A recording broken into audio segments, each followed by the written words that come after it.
pengawasan perbankan. Kemudian kita lihat fungsi legislatif, ya, yang lagi ramai tentang MD3, DPR, DPD, MPR, DPRD, semua itu kalau kita branch, kita cabangannya adalah fungsi legislatif. Dan kemudian yudikatif, MA, ya, Mahkamah Agung, Mahkamah Konstitusi, dan Komisi Yudisial. Inilah yang menjadi basic pola kita bernegara. Lalu pertanyaannya di BPK itu di mana? BPK mempunyai fungsi auditit keuangan negara, memeriksa seluruh keuangan negara. Jadi founding fathers kita sudah menyiapkan bahwa BPK harus terlepas dari kepengaruhan baik yudikatif, eksekutif maupun legislatif. Jadi mungkin saya garis bawah yang dimaksud dengan Pak Kiai tadi adalah bahwa fungsi BPK adalah menjaga transparansi dan akuntabilitas. Ya, nanti kita lanjutkan. Jadi kita lihat di sini apa yang dimaksud dengan kekayaan negara. Kekayaan negara tentunya dalam arti sempit itu adalah yang selalu kita ribut, anggaran pendapatan dan belanja negara. Berapa sekarang tahun 2012 kemarin? 1.800 triliun. Ya, uang yang bersumber dari pajak-pajak negara atau pendapatan lainnya dari sektor migas dan tentu utang antara lain. Lalu dalam arti sempit, ini ada fungsi fiskal dan moneter serta kekayaan negara terpisahkan. Kita lihat di sini kalau moneter tentu kita akan bicara fungsi BI barangkali.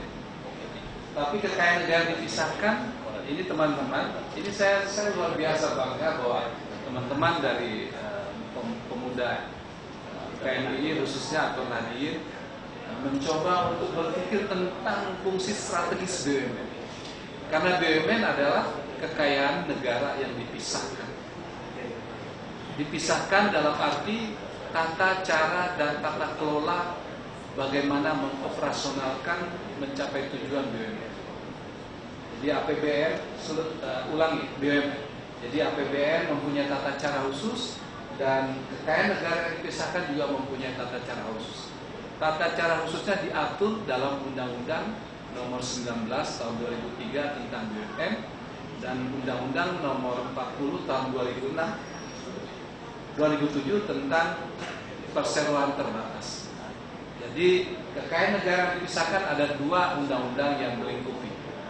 Nah, ini yang harus kita pelajari bersama, mendorong para direksi BUMN untuk melaksanakan good corporate governance yang benar-benar bisa mencerminkan tindakan mereka di dalam mendukung transparansi dan akuntabilitas. Berapa capex capital expenditure dan operational expenditure akumulatif tahun 2012 itu mencapai 1.800 triliun. Saya tambahkan ada satu hal lagi, APBD yang terkonsentrasi di provinsi, kabupaten dan kota itu setahunnya 1.300 triliun. Jadi pertanyaan yang luar biasa buat kita yang disampaikan oleh Pak Kiai, di mana teman-teman NU ini berada di dalam tata kelola? Di mana? Apa kita bagian kecilnya saja atau ikut di bagian besar ya? Ya itu harus mempunyai kemampuan terus belajar bagaimana kita menginisiasi, menginset segala kemampuan sumber daya kita untuk bisa ikut membantu tata kelola yang lebih baik. Bayangkan kekayaan negara Republik kita ini 1.800 triliun ditambah 1.400 triliun ditambah 1.300 triliun, hampir 5.000 triliun, tetapi kita masih merasa ada yang kurang di dalam peningkatan kesejahteraan rakyat. Lanjut. Kekayaan negara yang dipisahkan, ya kita tahu itu dulunya bekas Belanda ada, ya. Kemudian tentu industri juga dibagi kepada untuk masyarakat umum, industri strategis bagi keamanan. Total semua 142 badan usaha milik negara. Ya. Jadi ini adalah bertujuan mencari keuntungan. Anehnya belakangan ini, tapi alhamdulillah salah satu forum komunikasi hukum BUMN itu sudah mencabut. Jadi menuntut bahwa BUMN itu bukan milik negara. Kalau bukan milik negara, milik siapa? Nah, kalau orang sana bilang, orang seberang depan ini bilang, orang keram bilang, memang bapak moyang lu punya itu. Nah, ini milik negara tetapi dipisahkan dalam segi pencatatan. Saya akan membuktikan di mana kepemilikan negara. Lanjut. Sebelum ke sana mungkin kinerja keuangan BUMN kita lihat di sini. Yang terakhir laba rugi ada 124 BUMN, 87% laba dan rugi 19 BUMN. Termasuk Krakatau Steel. Ya. Kemudian dari tahun 2010, 2011 dan 2012. Jadi masih ada BUMN yang rugi. Kemudian lanjut. Nah ini tadi. Karena BUMN ini merupakan kekayaannya adalah kekayaan negara dipisahkan dalam bentuk saham, dalam bentuk penguasaan, kewenangan dan segala sesuatu yang terkait dengan tata kelola BUMN. Kita lihat berapa sih jumlah kontribusi badan usaha milik negara kepada APBN, kepada kekayaan negara dalam arti sempit. Lihat, dividennya dari 142 perusahaan itu hanya 30 triliun dari 1.800 triliun, mereka hanya menyumbang 30 triliun keuntungannya. Ya, keuntungannya 30 triliun. Kemampuan membayar pajak kepada negara itu mencapai 50 triliun. Jadi totalnya sekitar 80 triliun.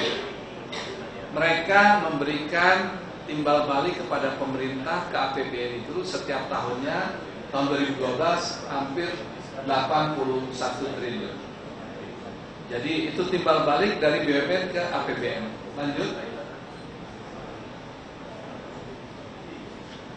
Tetapi di pemerintah, di setiap kementerian, teman-teman sekalian, itu ada pembangunan infrastruktur atau proyek-proyek yang dilakukan oleh APBN yang diberikan kepada BUMN yang disebut dengan BPYBDS, barang pemerintah yang belum diserahkan, belum ditetapkan statusnya.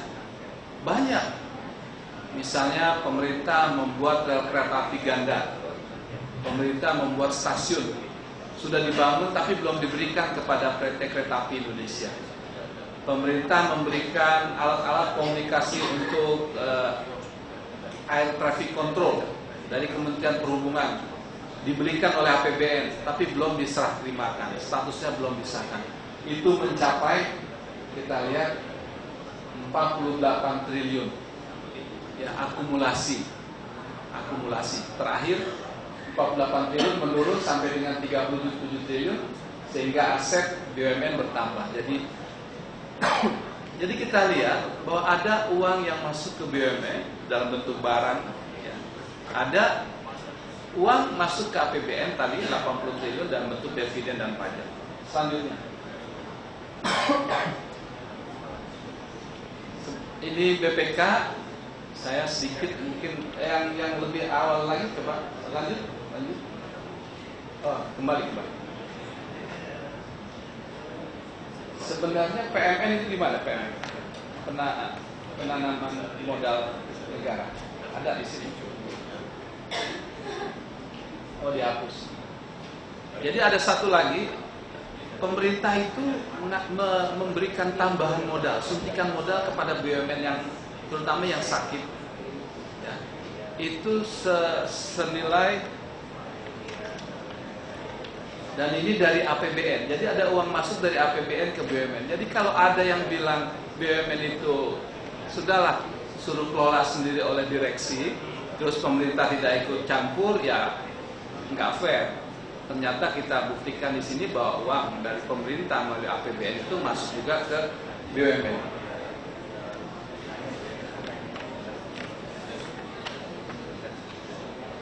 Jadi PMN ini sampai dengan 2012 pada tahun 2012 diputuskan oleh DPR itu mencapai 656 miliar.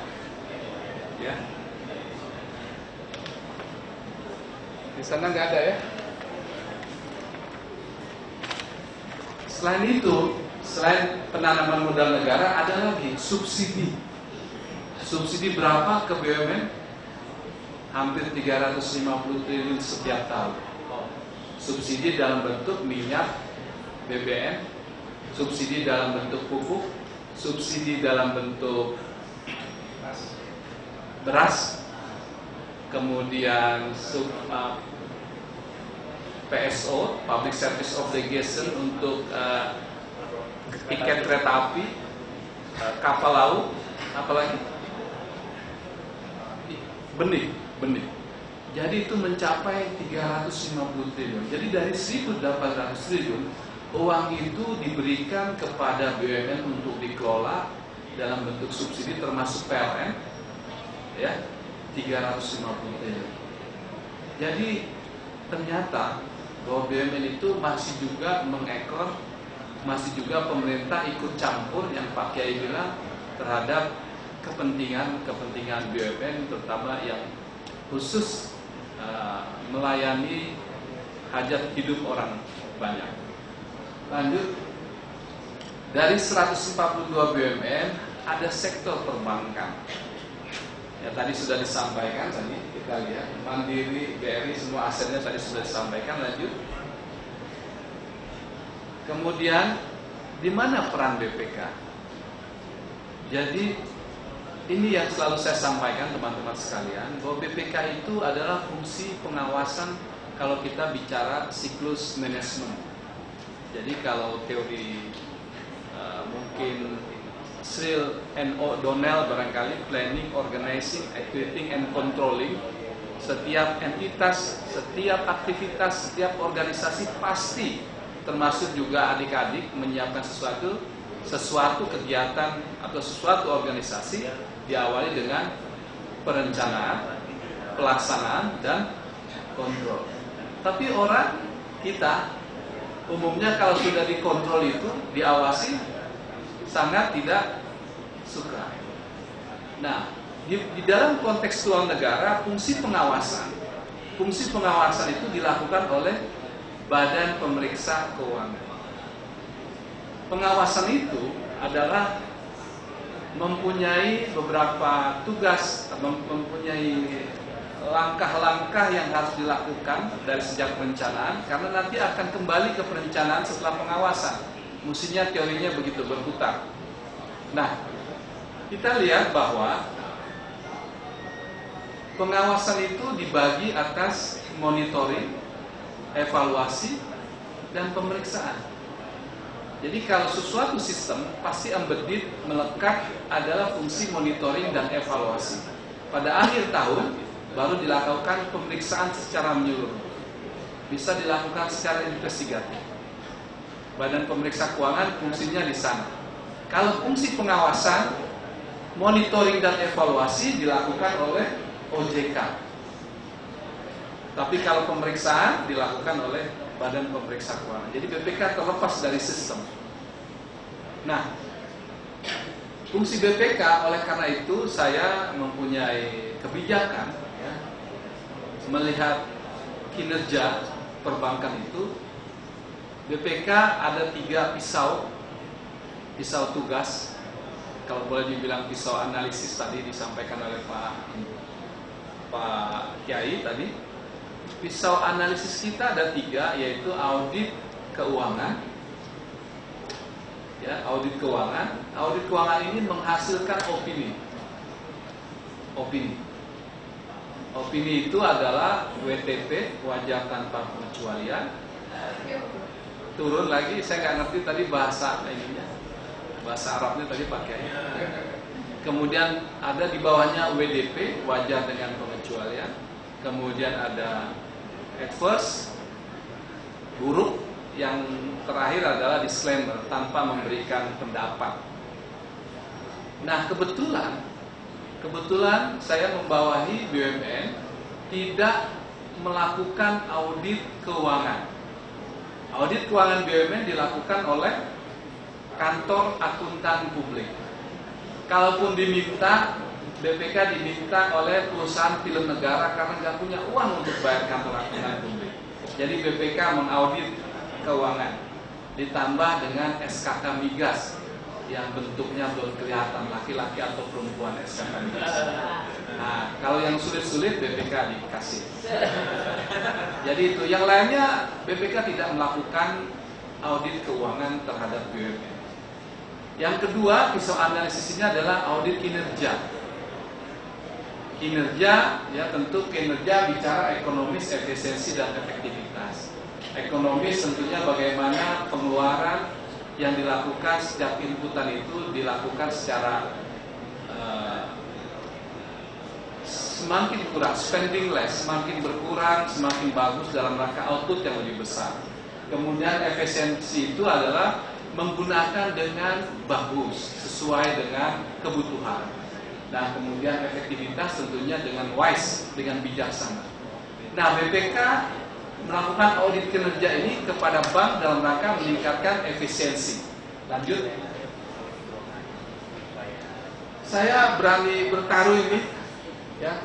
Ini saya teman-teman dari BPK, saya encourage, saya dorong bahwa belum ada temuan yang dilakukan oleh para akademisi untuk melihat kinerja efisiensi perbankan kecuali BPK yang sedang develop ini. Saya jamin ini, insya Allah. Oleh karena itu saya minta bantuan teman-teman di sini, ya, untuk BUMN Studies untuk mendorong. Dengan apa? Ya, dengan apa melakukan analisis ini? Kami mempergunakan data envelopment analysis, mengukur kinerja klaster perbankan secara nasional, batasan-batasan efisiensi secara nasional antar bank yang jumlahnya 119 bank. Jadi kita di BPK sudah punya klaster efisiensi. Kemudian kita menyusun kualitatif. Jadi ada dua cara melihat kinerja perbankan, melalui kuantifikasi dan melalui kualitatif. Bagi teman-teman yang berminat mengeksplor lebih jauh, silahkan. Ini ada pakarnya, saya bawa tenaga ahli saya. Ya. Yang kualitatif ini adalah kita memakai kriteria dan format Better Management Practice. Semua dikuantifikasikan. Apa saja coba lihat terus lanjut. Nah, intermediasi bank itu adalah fungsinya memberikan uang, menyalurkan uang, kita lihat. Kemudian produksi menghasilkan, menjual kredit dan investasi. Kemudian operasional itu tadi bicara BOPO, ya. Jadi hal ini yang kita lihat. Jadi saya tidak panjang lebar bahwa BPK, ya, ikut mendorong meningkatkan efisiensi, dan ini kita lagi uji coba di salah satu bank BUMN. Mudah-mudahan bisa dalam waktu dekat kita sampaikan dan bisa menjadi parameter pemeriksaan audit kinerja di sektor perbankan, tidak hanya di BUMN tetapi juga di bank pembangunan daerah dan juga bank-bank swasta. Lanjut. Nah,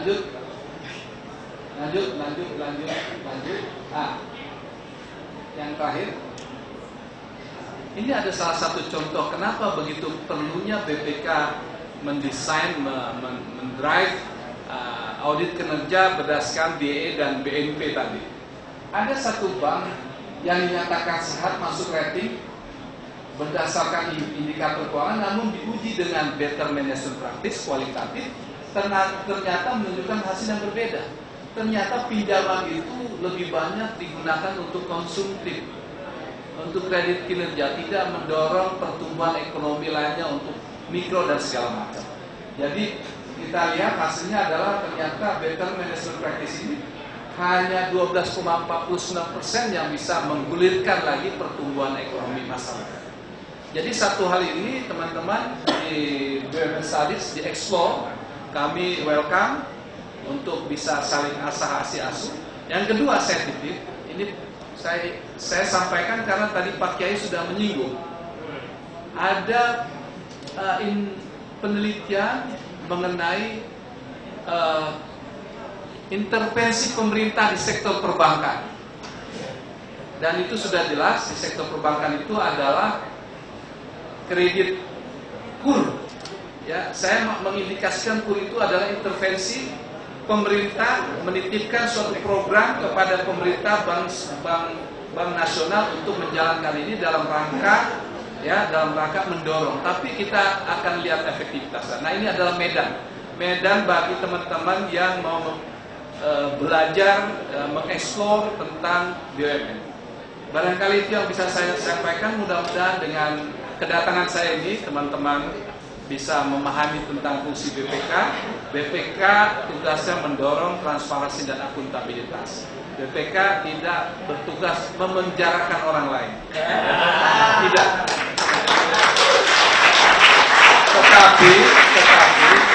Tetapi banyak hasil BPK yang digunakan oleh aparat penegak hukum untuk mempesantrenkan orang. Demikian dari saya, lebih kurangnya saya mohon maaf. Assalamualaikum warahmatullahi wabarakatuh. Waalaikumsalam warahmatullahi wabarakatuh. Terima kasih Pak Barullah. Plus sekali lagi dong kawan-kawan buat kedua narasumber kita. Oke, saya tadi janji memberikan waktu untuk pertanyaan buat teman-teman. Tapi waktunya sekarang sudah jam 6. Saya minta persetujuan pada kawan-kawan. Kita bikin sesi pertanyaan atau biar kita selesaikan saja acara ini. Saya, oke. Terima kasih kalau begitu. Jadi memang satu hal yang tidak bisa ditunda saat Ramadan adalah buka puasa. Itu tidak boleh ditunda. Oke teman-teman, saya tidak bisa menyebutkan apa-apa, tapi ada 3 hal tadi yang menarik yang dikatakan oleh dua narasumber ini. Yang pertama tadi ada semacam harapan bahwa ke depan kelihatannya Bank Syariah akan ditambah menjadi 25 unit. Nah nanti teman-teman muda itu bisa berkontribusi di situ tuh. Yang kedua ada harapan kalau seandainya ke depan efisiensi diperbaiki, maka suku bunga akan lebih rendah. Harapan juga buat kawan-kawan kalau yang ingin menjadi para pengusaha. Dan yang ketiga adalah tadi Pak Barullah sudah membuat semacam konsepsi rasio DA, bagaimana kemudian membuat supaya perbankan dan BUMN kita pada umumnya bisa mengurangi biaya operasional yang mereka hadapi sehingga bisa lebih efisien. Jadi saya kira 3 poin tadi mungkin bisa jadi pelipur rata kita buat teman-teman yang tidak bisa bertanya dalam sesi pertanyaan kali ini. Saya kira itu saya kembalikan kepada moderator. Allahumma fiqil al-mitorik. Wassalamualaikum warahmatullahi wabarakatuh.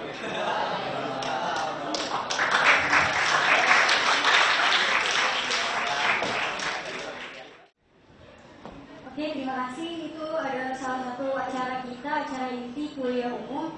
Acara selanjutnya yaitu pemberian plakat yang akan langsung diserahkan oleh koordinator kegiatan dari acara ini kepada sahabat Allah orang.